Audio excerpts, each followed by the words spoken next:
Hello friends, video के आज के सेशन में आप सभी लोग का स्वागत है।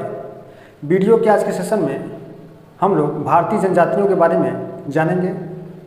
इसके पहले के वीडियो में हम लोग भारतीय जनजातियों से संबंधित उनके जनसांख्यिकी आंकड़ों के बारे में पढ़ा, जिसमें बताया गया था कि जो भारतीय जनजातियां हैं वो भारत की कुल जनसंख्या की 8.6% है। सर्वाधिक जनजाति मध्य प्रदेश में पाई जाती है और सभी जनजातियों में जो सर्वाधिक जनजाति समूह है वो भील की है, उसके पश्चात गोंड का और संथाल का, जो कि अभी भी ये बोर्ड पर मेंशन है, लिखा हुआ है। और जनजाति समुदाय यहाँ पर बताया गया कि भारत में भील जनजाति सर्वाधिक है, गोंड दूसरी जनजाति समूह है, संथाल तीसरी जनजाति समूह है। कुछ ऐसे भी राज्य थे जहाँ पे कोई भी जनजाति नहीं पाई जाती है, जिनमें पंजाब, हरियाणा, चंडीगढ़, दिल्ली और पुदुचेरी था। तो इन सब के बारे में हम लोगों ने इसके पहले की वीडियो में अच्छे से पढ़ा है और आज के वीडियो में हम लोग इन्हीं जनजातियों के बारे में पढ़ेंगे, जिनमें इन जनजातियों के रहन सहन, इनकी अर्थव्यवस्था, इनकी संस्कृति, इनकी भाषा और इनका सामाजिक जीवन के बारे में हम लोग जानेंगे। सभी जनजातियों को बताना तो एक कठिन कार्य होगा, क्योंकि देखा जाए तो भारत में 550 से भी अधिक जनजातियां हैं। लेकिन जो महत्वपूर्ण जनजातियां हैं, जो परीक्षा की दृष्टि से बहुत महत्वपूर्ण हैं, उनको यहाँ पर बता दिया जाएगा। आप लोग उसे अच्छे से पढ़ लीजिए और मेरे साथ साथ आप लोग एक नोट्स तैयार करते रहिए, ठीक है। तो आइए हम लोग शुरुआत करते हैं भारतीय जनजातियों के बारे में। यहाँ पर एक फिगर के माध्यम से बताया गया था, मैं एक बार फिर से रिवीजन कर देता हूँ कि उत्तरी भारत, जिसमें जम्मू कश्मीर, लद्दाख, हिमाचल प्रदेश और आपका उत्तराखंड, जिसमें गुज्जर, बकरवाल, गद्दी, थारू, बुक्सा, भोटिया, ये सब जनजातियाँ पाई जाएंगी। पूर्वोत्तर भारत के राज्यों में डफला, कुकी, नागा, खासी, बोडो, गोरो पाई जाएंगी। ये जनजातियाँ मुख्य रूप से मंगोल प्रजाति से संबंधित होंगी। इसके बाद मध्य भारत के अंतर्गत राजस्थान, महाराष्ट्र, मध्य प्रदेश, छत्तीसगढ़ और झारखंड जैसे राज्यों में आपका भील, गोंड, कोल, मुंडा, संथाल, मीणा, गरसिया आदि जनजातियां पाई जाती हैं, जो कि प्रोटो ऑस्ट्रेलाइड से संबंधित है।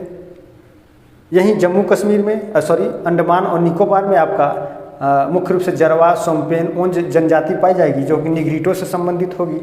दक्षिण भारत में मुख्य रूप से टोडा है, कादर है और चेंचू है। तो इन जनजातियों के बारे में बताया गया। आज इन्हीं जनजातियों के बारे में हम लोग जानेंगे। अब इसके बाद भील जनजाति। तो जो भील जनजाति है यह मुख्य रूप से राजस्थान, मध्य प्रदेश, छत्तीसगढ़, महाराष्ट्र, आंध्र प्रदेश जैसे राज्यों में पाई जाती हैं। जो भील जनजाति है, इस जनजाति का नामकरण के पीछे ये रहस्य रहा है कि जो भील है यह एक द्रविड़ शब्द है और भील का अर्थ धनुष और बाण होता है। तो भील लोग अधिकतर धनुष का प्रयोग करते हैं। भारत में सर्वाधिक रूप से पाई जाती है। इनकी संख्या मध्य प्रदेश में, राजस्थान में, महाराष्ट्र में सर्वाधिक रूप से संकेंद्रित है। तो आइए अब हम लोग भील के बारे में जानते हैं।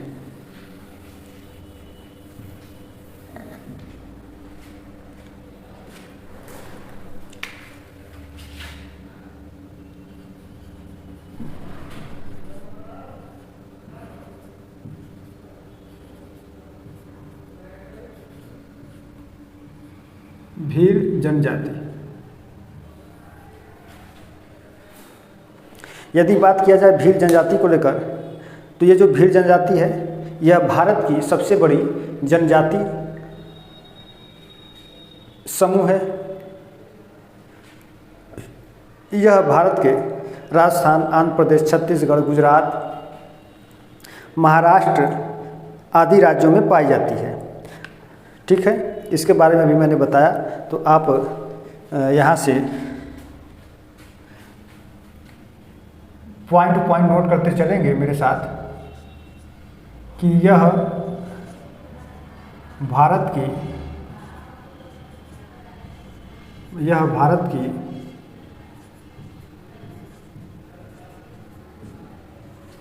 सबसे बड़ी जनजाति है।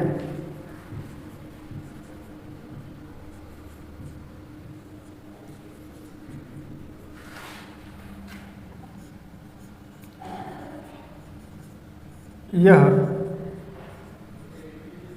भारत के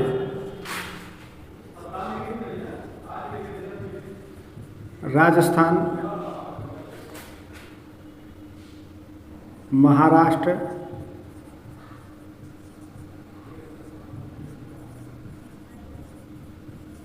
गुजरात, मध्य प्रदेश,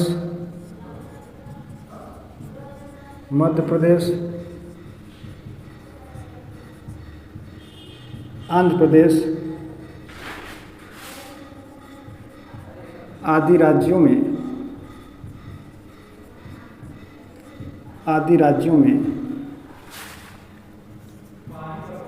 पाई जाती है। आप लोग भी मेरे साथ साथ अपना एक नोट्स तैयार कर लें जो परीक्षा की दृष्टि से बहुत ही महत्वपूर्ण होगा। अब बात किया जाए भील शब्द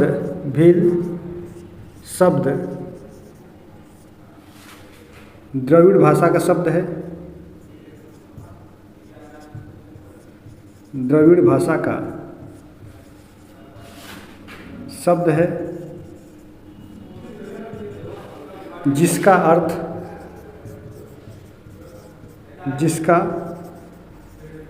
अर्थ धनुष होता है। तो ये जो भील जनजातियाँ होती हैं ये धनुष का ज़्यादातर प्रयोग करते हैं। धनुष बाण का ये लोग प्रयोग करते हैं शिकार के रूप में। तो ये अब इसके अलावा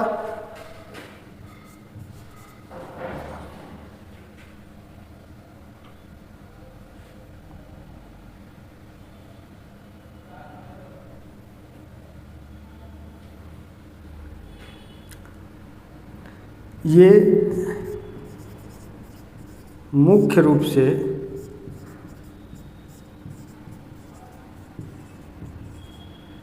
राजस्थान के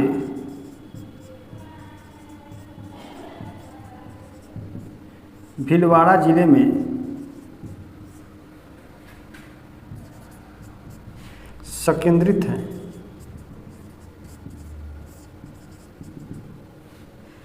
इसलिए इसके नाम पर भील जनजाति इनका नाम रखा गया। इसके अलावा अन्य क्या हो सकता है?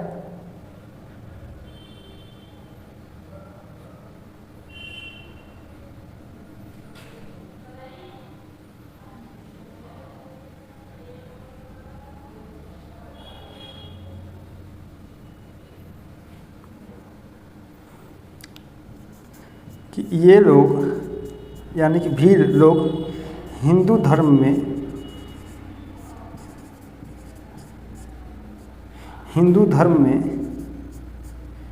विश्वास रखते हैं। हिंदू धर्म में विश्वास रखते हैं और हिंदू धर्म की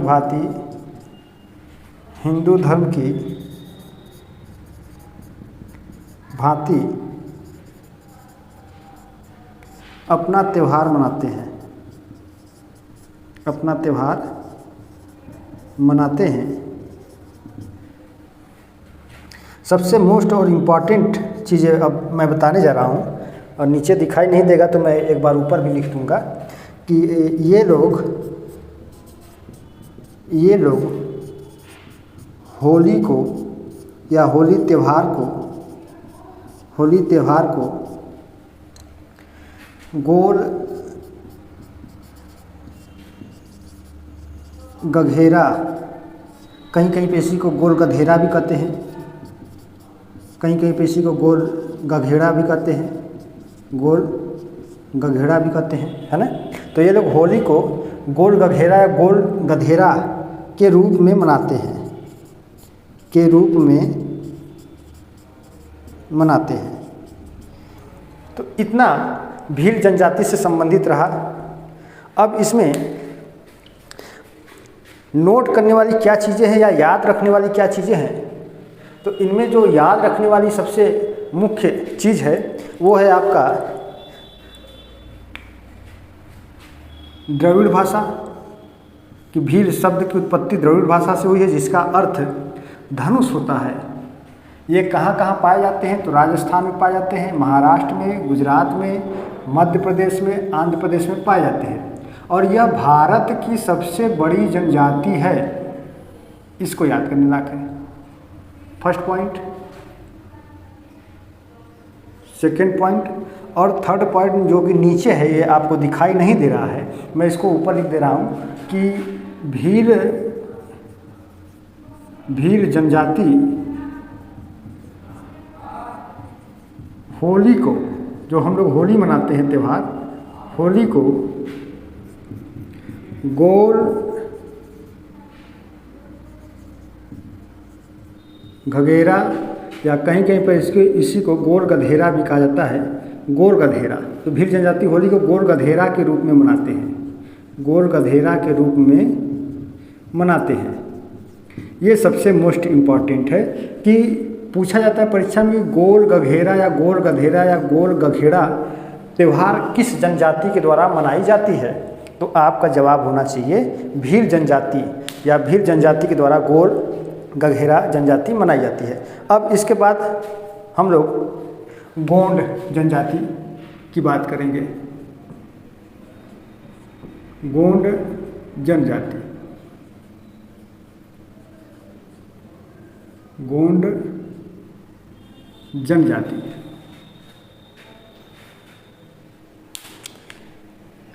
देखिए, एक चीज़ और भी ध्यान दीजिए आप लोग कि बहुत से आप लोग को YouTube पर भारत की जनजातियाँ पढ़ाने वाले मिल जाएंगे और आप लोग पढ़ भी लेंगे, लेकिन एक बात ध्यान दीजिए कि मैं यहाँ पर जनजातियों को 2 क्लास 3 क्लास में मैं समाप्त कर रहा हूँ और वहाँ पर 20 मिनट में सभी जनजाति समाप्त हो जाती हैं। थोड़ा सा अट्रैक्टिव होता है, क्योंकि वो लोग स्मार्ट बोर्ड पर पढ़ाते हैं, इसलिए थोड़ा सा अट्रैक्टिव रहता है। वहाँ पर लिखने की ज़रूरत नहीं है, ऑलरेडी मटेरियल बना रहता है, बस उसको समझाना होता है। यहाँ पर मुझे लिखना भी पड़ता है, समझाना भी पड़ता है।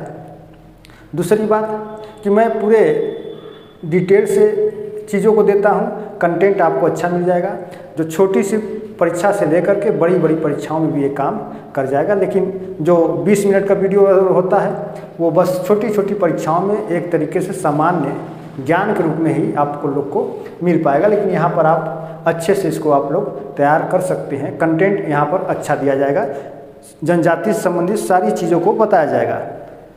अब इसके बाद है गोंड जनजाति।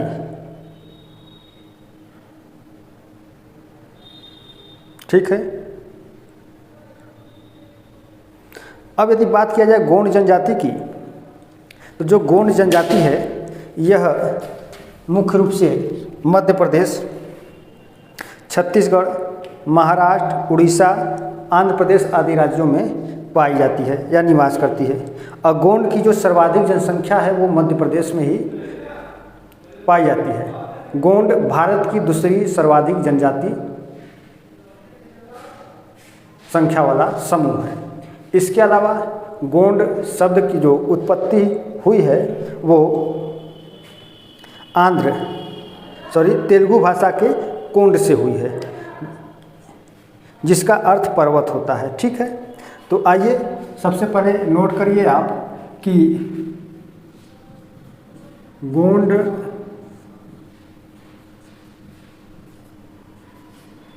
भारत की दूसरी बड़ी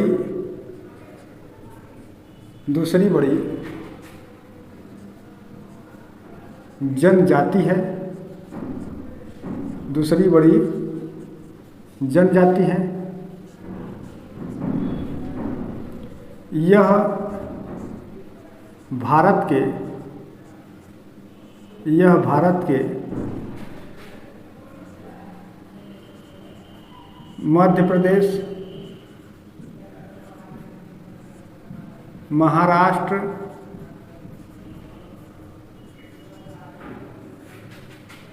आंध्र प्रदेश,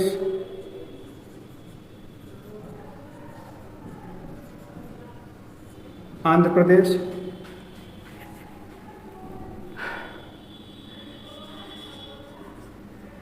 छत्तीसगढ़,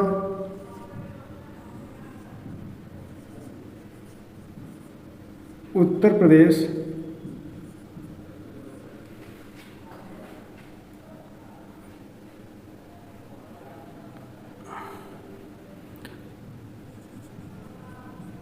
ओडिशा आदि राज्यों में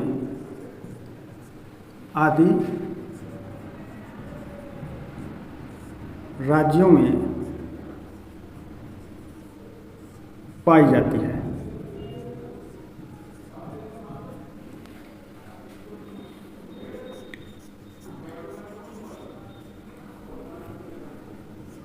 गोंड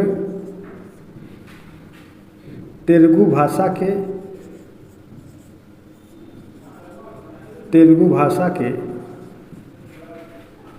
कोंड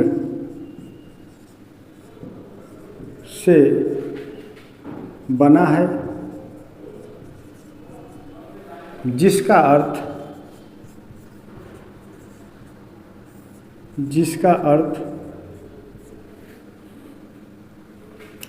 पर्वत होता है, जिसका अर्थ पर्वत होता है। इतनी चीज़ें क्लियर हो गई कि गोंड जनजाति भारत की दूसरी सबसे बड़ी जनजाति है। यह भारत के मध्य प्रदेश, महाराष्ट्र, आंध्र प्रदेश, उड़ीसा और छत्तीसगढ़, उत्तर प्रदेश में पाई जाती हैं। गोंड तेलुगु भाषा के कोंड से बना है, जिसका अर्थ पर्वत होता है। अब इसके बाद हम लोग इसके कुछ सामाजिक और सांस्कृतिक जीवन के बारे में जानेंगे।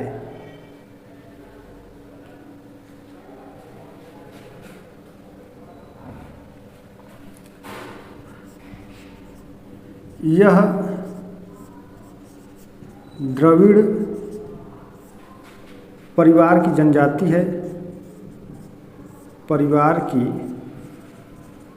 जनजाति है और यह गोंडी भाषा बोलते हैं, या इनकी भाषा गोंडी है, जैसा भी आपको लग जाए लिखने में अच्छा। यह द्रविड़ परिवार की जनजाति है और इनकी भाषा गोंडी है, और यह गोंडी भाषा बोलते हैं। जो भी आपको लग जाए अच्छा वो आप लोग लिख सकते हैं।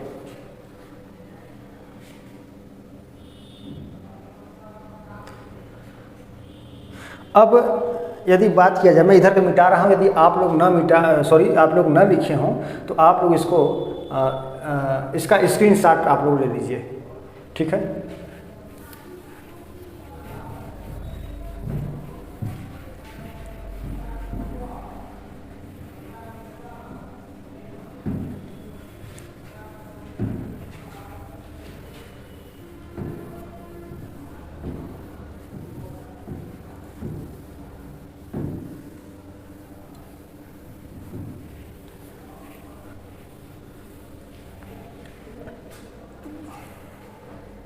देखिए,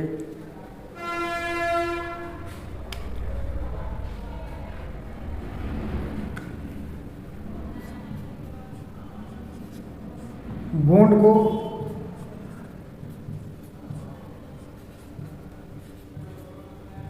निवास क्षेत्र के आधार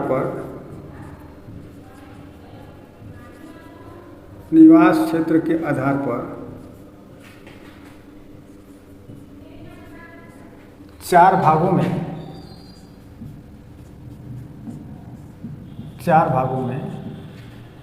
विभाजित किया जा सकता है, या किया गया है, विभाजित किया गया है।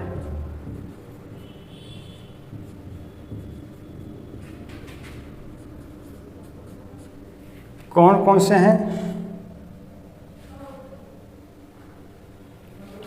तो पहला मारिया, दूसरा मूरिया,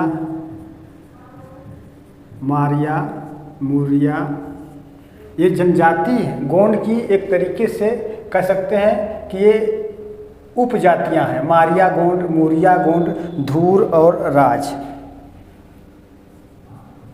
राजगोंड, और चौथा है धूर गोंड। तो गोंड को निवास क्षेत्रों के आधार पर इन्हें 4 भागों में विभाजित किया गया: मारिया गोंड, मूरिया गोंड, राजगोंड और धूर गोंड।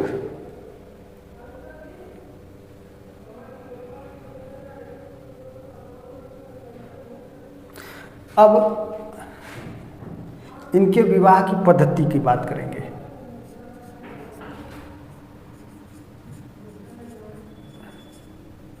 विवाह पद्धति,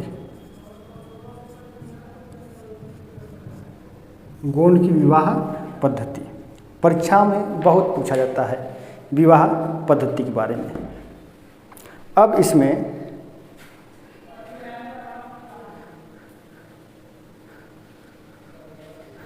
यदि बात किया जाए विवाह पद्धति की, तो कई प्रकार की विवाह पद्धति होती है।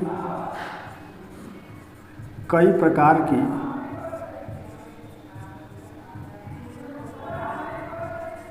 विवाह पद्धति होती है। विवाह पद्धति होती है, ठीक है। इसमें कई प्रकार की विवाह पद्धति होती है, जिनमें आप एक विवाह पद्धति होती है मरमी विवाह। मरमी, तो ये जो मरमी विवाह होता है, ये मामा और बुआ के लड़की लड़के के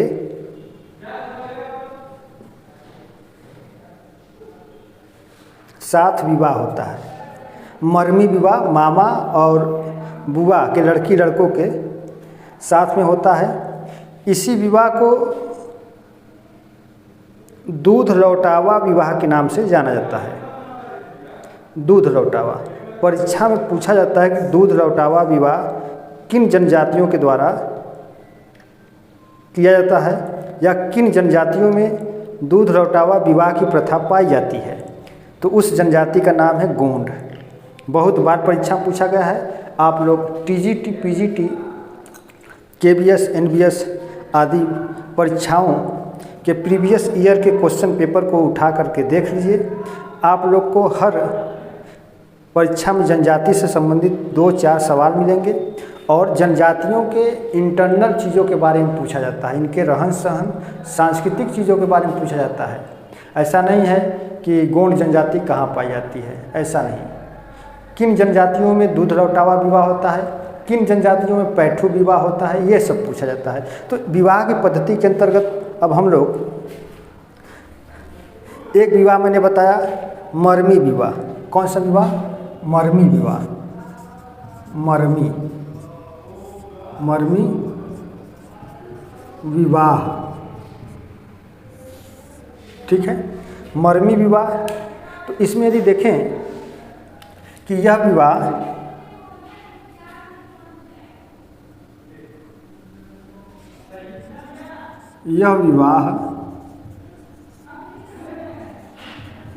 मामा और बुआ के लड़के एवं लड़कियों के संबंध में होता है। संबंध में होता है। इसे दूध लौटावा विवाह भी कहा जाता है। दूध लौटावा विवाह भी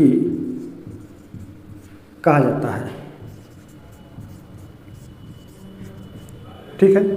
तो ये मरमी विवाह या इसी को दूध लौटावा विवाह कहते हैं, ठीक है। इसमें मामा और बुआ के लड़की लड़के होते हैं, इन दोनों का शादी होता है, इसी को दूध लौटावा विवाह कहते हैं। यदि जो लोग उत्तर प्रदेश के होंगे वो लोग यदि मेरा इस वीडियो का सेशन देख रहे होंगे तो पश्चिमी उत्तर प्रदेश में आप जाएंगे तो इस प्रकार का विवाह का प्रचलन पाया जाता है।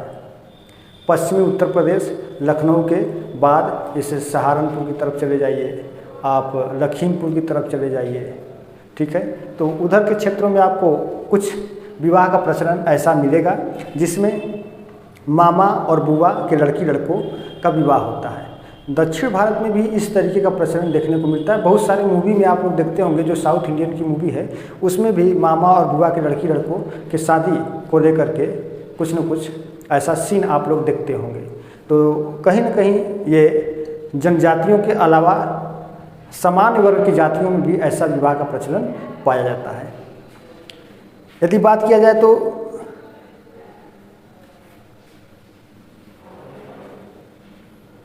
मामा की लड़की के साथ बुआ का जो लड़का रहेगा वो शादी करता है इधर, ठीक है।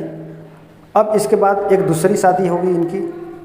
कई प्रकार की विवाह होती है, ठीक है ना। एक दूसरा विवाह है, इसको आप लमसेन, लमना या लमझाना विवाह कहते हैं।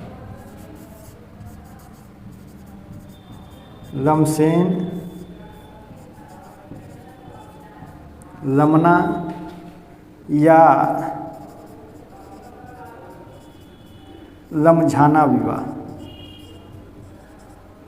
यदि कहीं पूछ दिया परीक्षा में कि लमना विवाह पद्धति किस जनजातियों में पाई जाती है तो आप लोग सीधा सा गोंड जनजाति का उत्तर देंगे।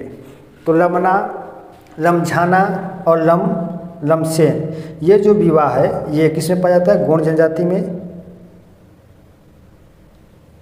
अब देखिए क्या होता है कि लमसेन, लमना या लमझाना विवाह के अंतर्गत क्या होता है कि लड़का होता है और वो अपनी मनपसंद लड़की यानी किसी लड़की को उसने पसंद कर लिया। अब उस लड़की के घर जा कर के वह 2 से 5 वर्ष के बीच में काम करता है। काम करने के पश्चात लड़की का पिता उस लड़के पर प्रसन्न होता है और अपनी लड़की का हाथ उस लड़के के हाथ में दे देता है। ऐसी विवाह की पद्धति को लमसेन विवाह, लमना विवाह या लमझाना विवाह भी कहते हैं। कुछ इस प्रकार का सीन आप लोगों को मूवी में भी देखने को मिल जाता है, ठीक है। जैसे एक कोई मूवी आई थी बहुत अच्छी, याद नहीं आ रहा है, साउथ इंडियन की ही मूवी थी और बहुत पहले गोविंदा की भी इस तरीके की मूवी आई थी जो इस पद्धति के आधार पर शादी करने के लिए प्रयास में रहता है। तो लमसेन, लमना या लमझाना विवाह में क्या होता है कि इसमें लड़का मनपसंद लड़की के घर, लड़का मनपसंद लड़की के घर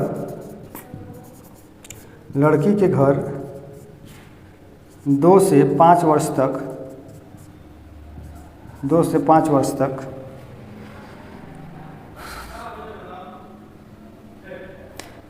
लड़की के घर 2 से 5 वर्ष तक काम करता है, तब जाकर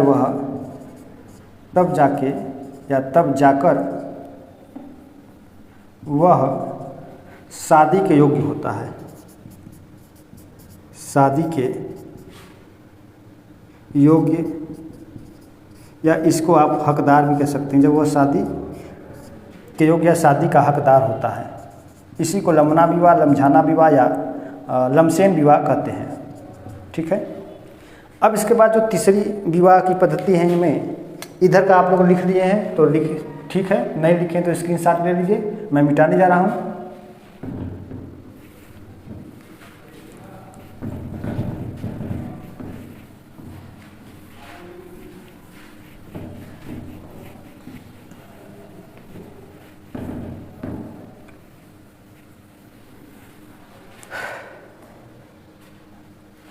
देखिए अब तीसरी जो शादी है उसको पैठू विवाह कहते हैं।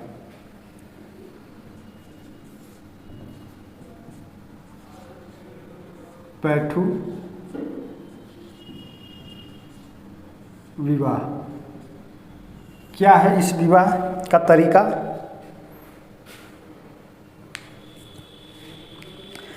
कि लड़के और लड़कियों को शादी के पहले एक साथ रहने के लिए कुछ दिनों तक, सप्ताह भर, 10 दिन, 15 दिन, महीने भर तक एक साथ उन लोग को छोड़ दिया जाता है। अब उसके बाद वे लोग एक दूसरे को अच्छी तरीके से जानते हैं, समझते हैं, उनमें शारीरिक संबंध होता है। लड़की जब गर्भवती हो जाती है तब वह पंचायत में जा कर के उस लड़के का नाम लेती है और फिर उस लड़के के साथ उसकी शादी कर दी जाती है। तो इस प्रकार की शादी को पैठू विवाह के नाम से जाना जाता है। यानी कि लड़के लड़कियां एक साथ अपना रहेंगे, फिर दोनों में संबंध स्थापित होगा, लड़की उस लड़के का नाम पंचायत में बताएगी और शादी हो जाएगा। इसको पैठू विवाह कहते हैं। एक विवाह होता है इनका अपहरण विवाह, ठीक है ना। एक विवाह हो गया आपका अपहरण विवाह। अपहरण विवाह। अब इस अपहरण विवाह का मतलब ये नहीं है कि लड़का किसी लड़की का अपहरण कर ले, किडनैप कर ले। पता चले किडनैप कर ले और उसका मन शादी का न हो और वो फिरौती या रंगदारी मांगने लगे, बड़ा आफत हो जाएगी कि हाँ हम तुम्हारी बिटिया को अपहरण कर लिए हैं, हमको तुम इतना पैसा दो तब छोड़ेंगे। तो वो तो अपहरण हो गया। यहाँ पर अपहरण विवाह की बात की जा रही है। तो अपहरण विवाह का मतलब ये नहीं कि उसको अपहरण कर लिया जाता है, बल्कि लड़का एक तरीके से अपनी कार्य कुशलता का परिचय देता है लड़की के घर वालों को, अपने बल का प्रयोग करता है लड़की घर वालों के लिए, और बलपूर्वक लड़ते झगड़ते लड़की को उठा लाएगा अपने घर तक। यदि सही सलामत ले आया, बिना हाथ पैर टूटे, बिना सर फटे, तो समझिए कि लड़की के घर वाले अब उस लड़के से शादी करने के लिए राजी हो जाएंगे। इसी को अपहरण विवाह के नाम से जाना जाता है, या इसी को बलपूर्वक विवाह का नाम दिया जाता है। यानी कि बलपूर्वक लड़की को लड़की के घर से उठाना है, वो भी सबके सामने, और अपने घर तक ले आना है बिल्कुल सुरक्षित।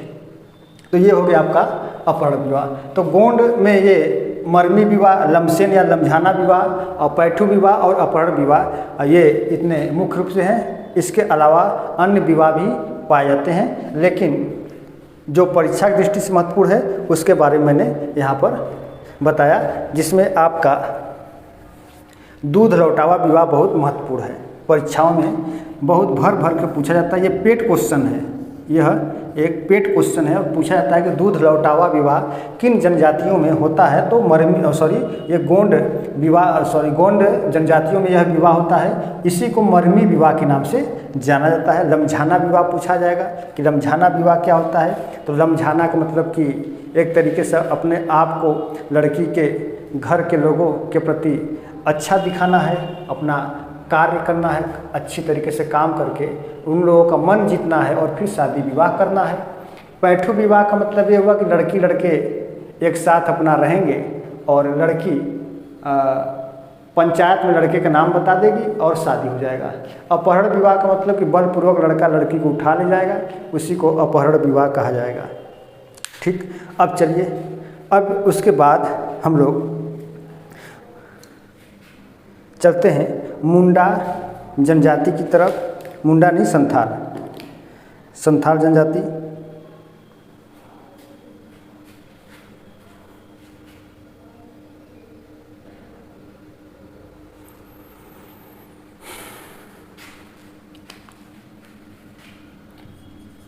तीसरा है संथाल जनजाति।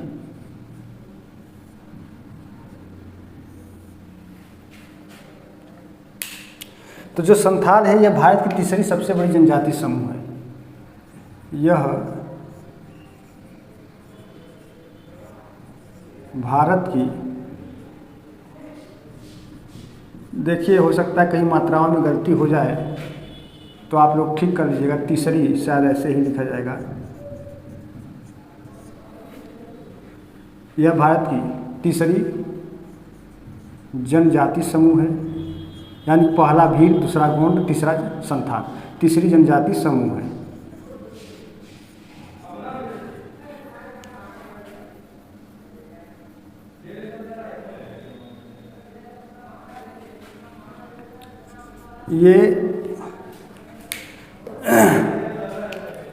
ये मुख्य रूप से संथाल परगना जो छत्तीसगढ़ में है, संथाल परगना, छोटा नागपुर पठार,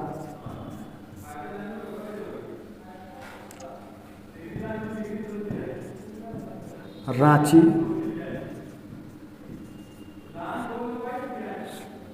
पलामू। अच्छा हाँ, ये मुख्य रूप से संथाल परगना, ये आपका झारखंड में होगा, मैंने छत्तीसगढ़ बता दिया। मुख्य रूप से संथाल परगना, छोटा नागपुर पठार, रांची और पलामू में निवास करते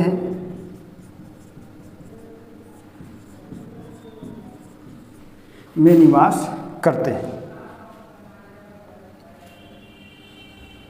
ठीक है। अब सबसे मोस्ट इम्पॉर्टेंट चीज़ है इसमें कि संथाल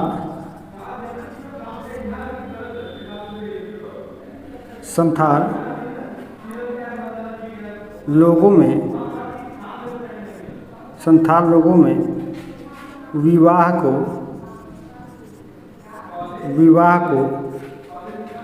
संथाली भाषा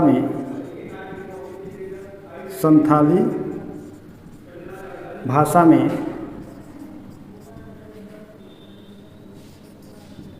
बोपला या बापला कहा जाता है।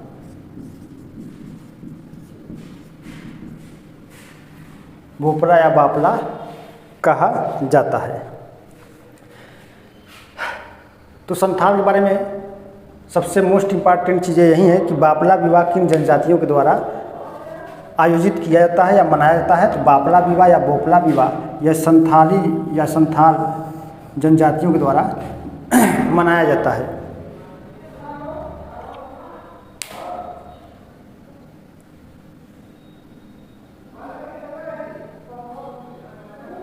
ठीक है। अब इसमें बात किया जाए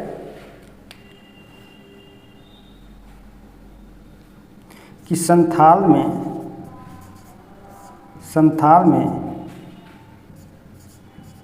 10 प्रकार का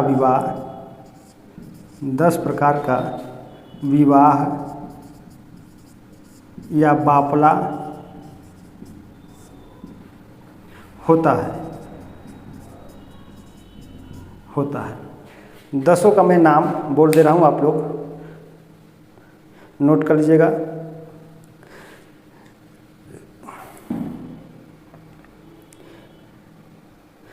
कीरिंग बेहू बापला नोट नहीं कर पाएंगे, आवाज़ यदि स्पष्ट नहीं हो पाया तो गलत कर देंगे।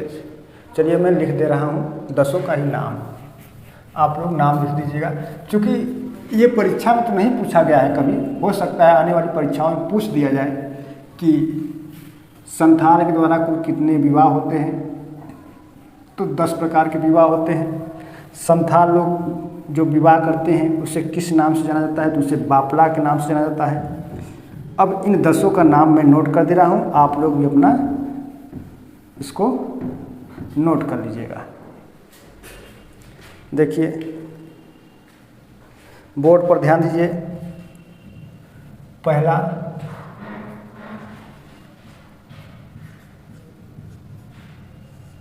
कीरिंग बेहू बापला। देखिए विवाह को ये लोग बापला कहते हैं। ठीक है। दूसरा कीरिंग जवाई बापला।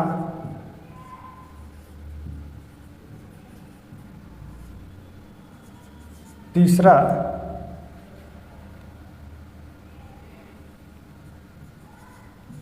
कीरिन जवाई बापला।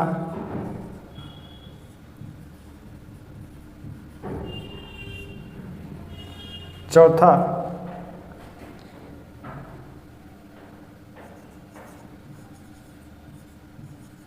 घरदी जवई या जवाई भी बापला। पांचवा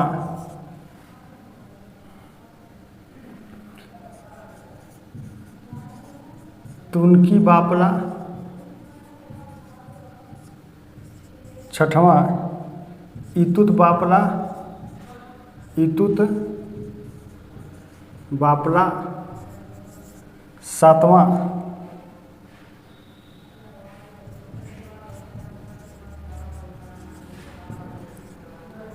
निर्विलोक बापला। आठवां सांगला बापला। नवां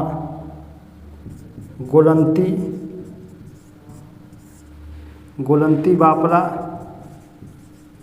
और 10वां नींट बापला। तो ये इतनी शादियाँ होती हैं संथालों में।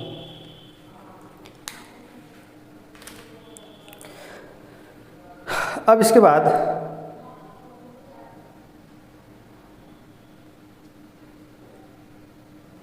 मुंडा जनजाति।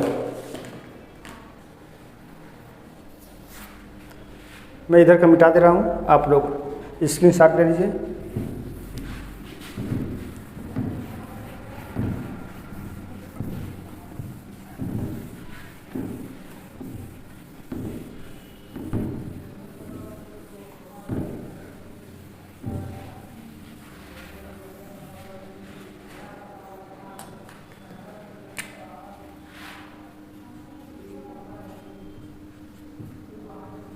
मुंडा जनजाति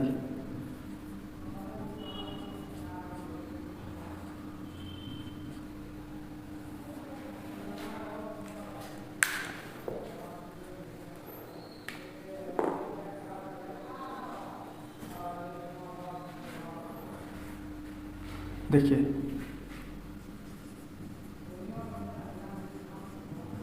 झारखंड एवं छोटा नागपुर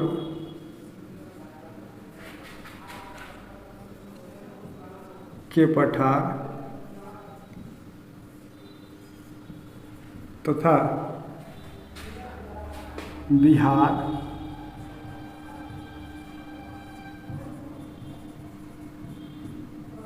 राज्यों में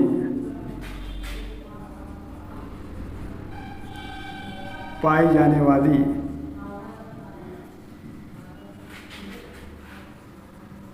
जनजाति है।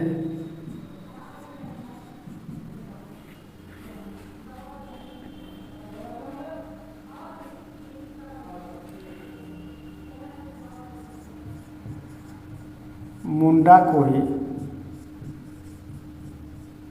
प्राचीन समय में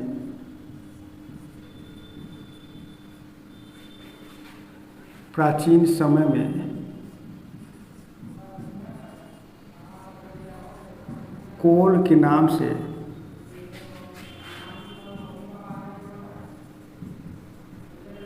जाना जाता था।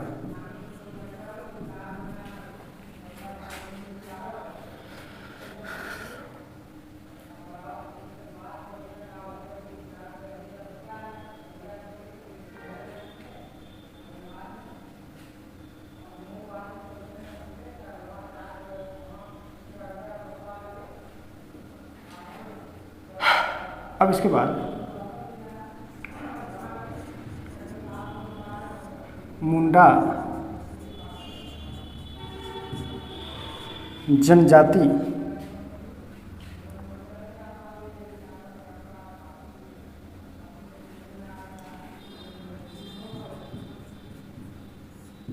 सिंहबोंगा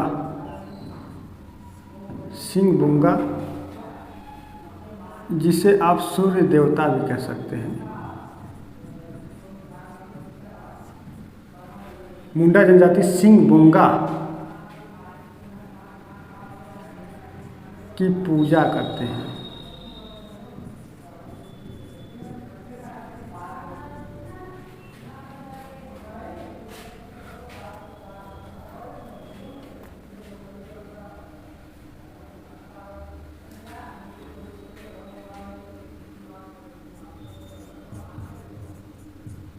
किसी बीमारी को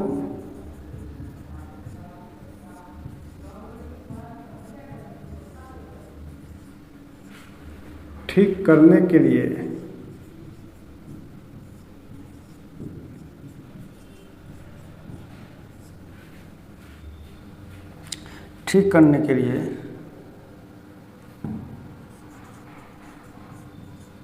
वनिता बोंगा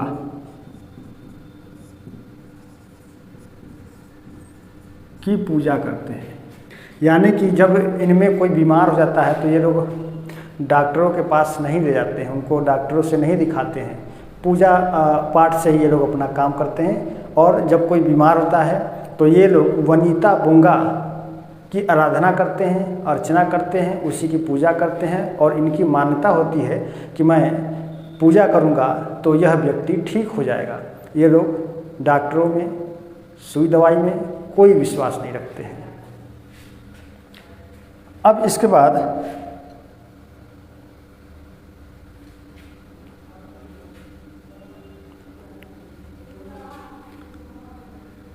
ये लोग यानी कि मुंडा लोग दिन में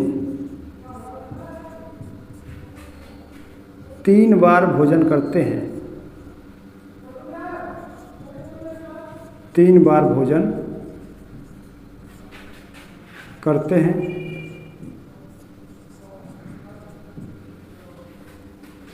सुबह का भोजन,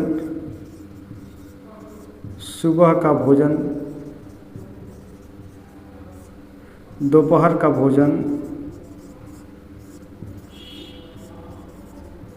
का भोजन और शाम का भोजन।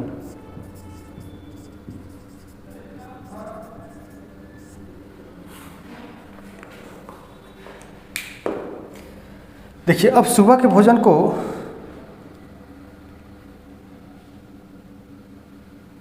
लाओरी कहा जाता है। क्या कहा जाता है?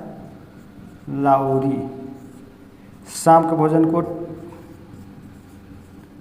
टिकनी मांडी और दोपहर के भोजन को टिकनी मांडी, शाम के भोजन को या रात के भोजन को आयु मांडी कहा जाता है। आयु मांडी,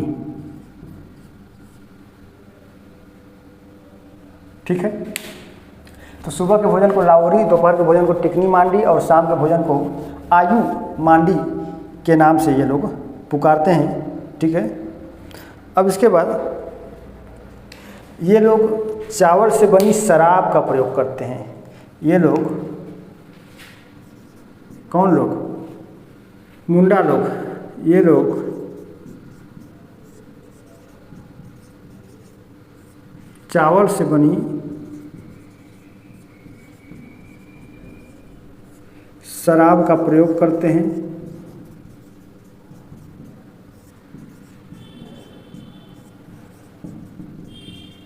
जिसे ईली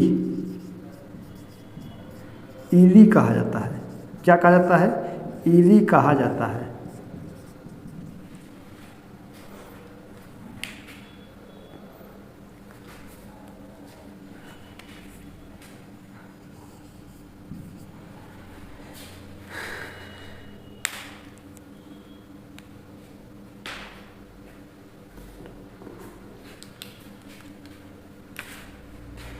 इनमें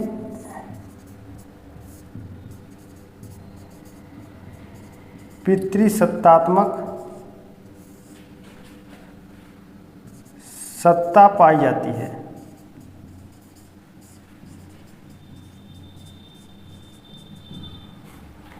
ठीक है।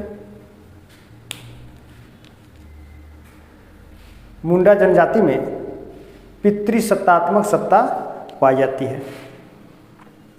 अब इसके बाद हम लोग थोड़ा सा फास्ट चलेंगे।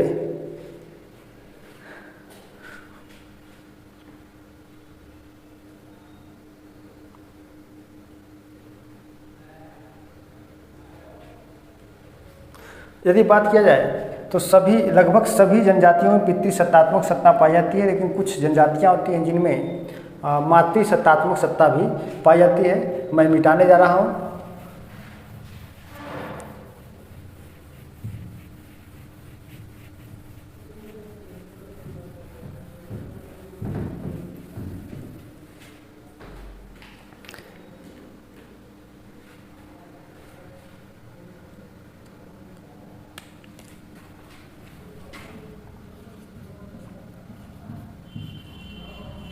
उरांव जनजाति,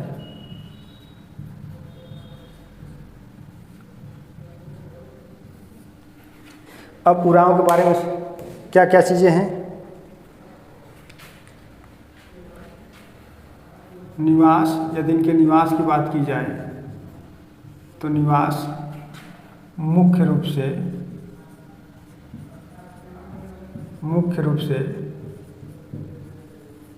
रांची का पठार, ये मुख्य रूप से रांची के पठार पर अपना निवास करते हैं।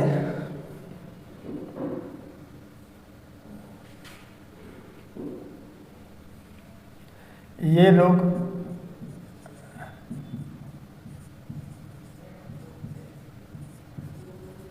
मुख्य रूप से कृषक और श्रमिक होते हैं।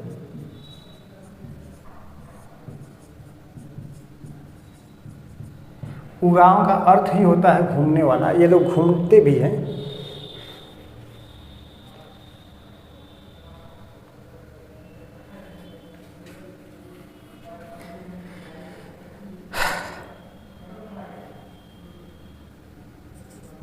इनका सामाजिक संगठन परहा कहलाता है।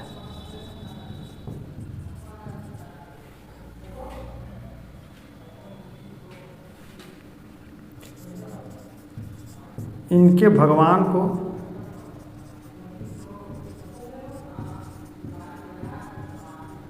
धर्मेश कहा जाता है।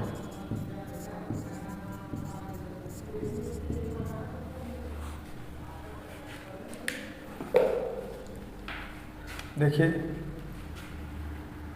परहा क्या है, तो परहा उरांव की जनजाति का एक सामाजिक संगठन है और ये लोग धर्मेश भगवान में आस्था रखते हैं। यानी कि ये लोग अपने भगवान को धर्मेश के नाम से भी जानते हैं।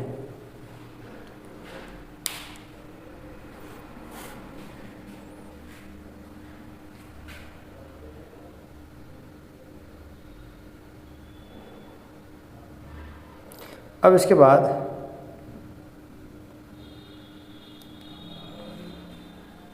टोडा जनजाति, मैं इसको मिटा रहा हूँ, आप लोग स्क्रीनशॉट ले लीजिए।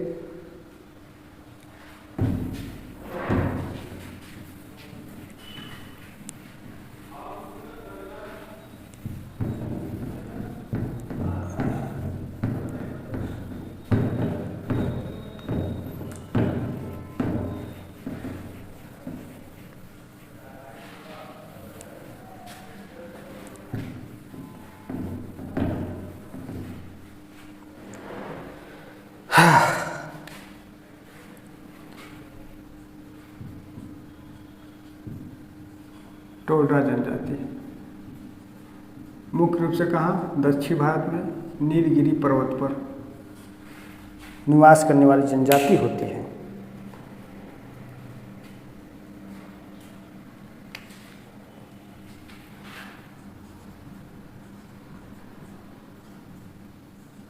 दक्षिण भारत के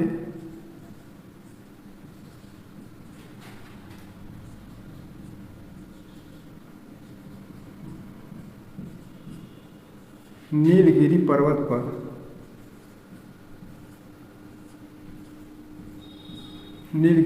पर निवास करने वाली जनजाति।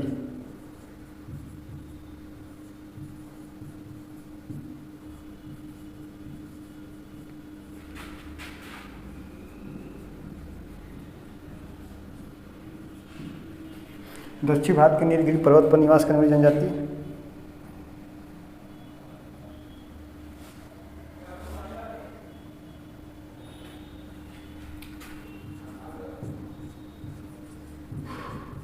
ये लोग पशुपालक जनजाति होते हैं।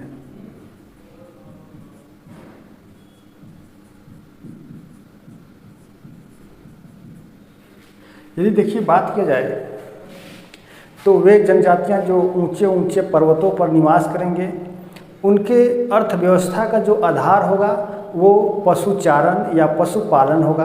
वे लोग पशुओं को पालेंगे, उसमें गाय हो सकती है, भेड़, बकरी, भैंस।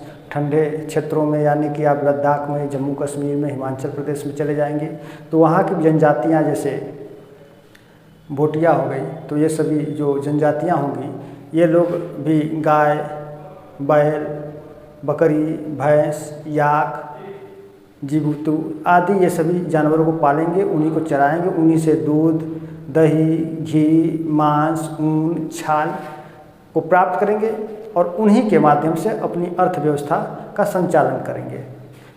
तो ऊंचे ऊंचे पर्वतों पर पाई जाने वाली जनजातियां प्रमुख रूप से इनका जो कार्य होगा वो पशुपालक या पशुचारण का ही होता है।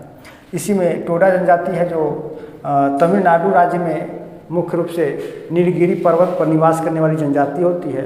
ये पशुपालक होती हैं, ये लोग पशुओं को पालते हैं, इनमें गाय होता है, भैंस होता है, उनको ये लोग चराते हैं, उन्हीं से अपना आर्थिक जीवन का आधार भी प्राप्त करते हैं। इनमें बहुपतित्व विवाह होता है। बहुपतित्व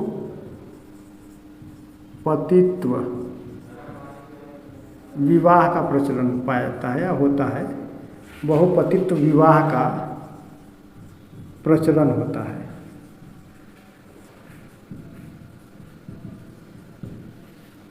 यानी कि एक लड़की दो या दो से अधिक लड़कों के साथ शादी कर सकती है, उसी को बहुपतित्व विवाह कहा जाता है। जैसे पांडवों की एक ही औरत का जो विवाह हुआ था वो एक अच्छा उदाहरण माना जाता है बहुपतित्व विवाह का। अब इसके बाद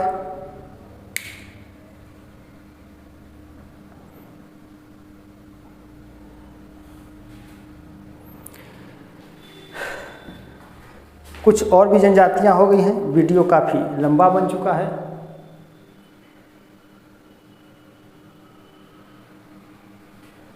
तो अब इसके बाद हम लोग जो भारत की अन्य जनजातियां बची हुई हैं, जिनमें आपका प्रमुख रूप से बोडो, थारू, भूटिया, बुक्सा, नागा, डाफला आदि जो जनजातियां बची हुई हैं, उन जनजातियों को मैं नेक्स्ट वीडियो में बता दूंगा।